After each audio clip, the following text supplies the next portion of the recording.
Much, guys. Alliance, let's be frank, they came out, they outclassed KaBuM, I think, especially in the top lane. Just before we talk about how Shook really pitched a tent and camped Lep's lane, I want to highlight Cloud9 banned Lee Sin against Alliance, and it was first picked away from Shield. And seeing what Shook just did on that champion, it shows why, and I don't know if he's going to get his hands on Lee Sin again, because that was a Shook we haven't seen in the previous games. One thing I want to touch upon is Irelia in this tournament so far is 6-1. So we're talking about Rumble being really good. Irelia is 6-1, and the only loss was Wicked's previous game against Najin White Shield, which he should have won. So Irelia would technically be undefeated so far. Just some food for thought. Yeah, I actually agree with you, but it's interesting thinking about these sort of pick and ban trends because I feel like we watch a game and we're like, they're never going to eliminate that champion again. Like Darius' Rumble, one of them. Gorilla's Thresh, yet he keeps getting it for some reason. Like Peke, his Ahri was unbanned after we just saw him like hard carry a game from Fnatic about 3 games ago. So I don't know, a lot of teams are sort of focusing on what they think teams are like and not looking at the game that they just had 2 hours ago and being like, now that's the thing. Yeah, and Minerva must be so sick of playing Lucian, winning lane against Tristana, and then getting outskilled. That actually happened to him against Cloud9 yesterday, and earlier today you saw Tabs play that reverse matchup. He was the Lucian playing against Tristana, and he won lane early, but then later on Tristana just kind of outclasses Lucian in every way. So I expect to see a lot less of that matchup because it's just such a unfavorable one for Lucian.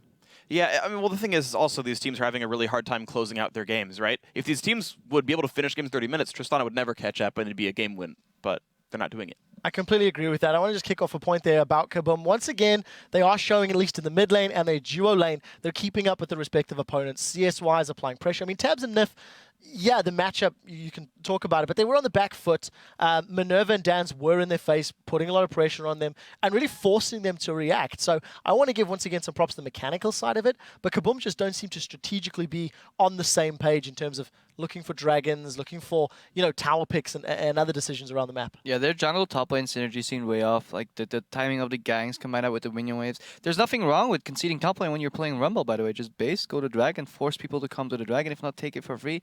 I mean, if you're going to end up being camped anyways and you're going to fall so far behind that you barely can touch your creeps, you might as well do that and just roam somebody else. Even if something as dumb as just walking straight down bottom and throwing an equalizer down can get you a tower. That frees up Dan's, and he can roam around as well. So I want Lep to be more versatile. If he does get camped, if he does get outclassed, transition his play to other parts of the map and then let his teammates fix his problems for him. Final thoughts, Doublelift? I just want to talk a little bit about the psychological aspect that nobody really talks about too much. Lep has had a really bad tournament so far, to be honest, but there's two really prevalent mindsets. One is, I'm just going to lose gracefully because I'm not having a good tournament. The other one is, I want to go for aggressive plays and redeem myself and get that glory back to show people that I am world class. I think Lep, maybe, just from what I've seen, he's trying to redeem himself by playing aggressively on Rooked, even though he's not having a good tournament, where he should just try to lose gracefully and let his team kind of move it forward.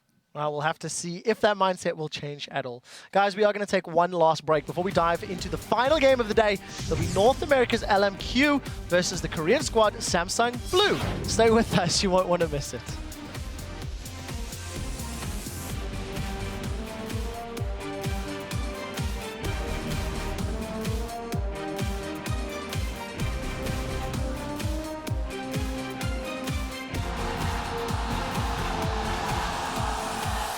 Stepping up a little bit, Shum the Waters comes out, Dan's quickly stepping out around that one, he's going to come up with a kill for himself, Minerva going to get caught out, Froggen taking low, the Zhonya's we're not quite off cooldown yet, will he get picked up, Tino's dropped, they're going to keep on rushing, the Monsoon lands, Danagors is going to get focused, he gets burnt on down, Shook goes deep, punts and Lep straight back in towards Alliance, they give themselves a second, Tab gets himself the double, they force them back onto the fountain right now, they put the damage down on the Nexus turret, Alliance will finally take their first victory.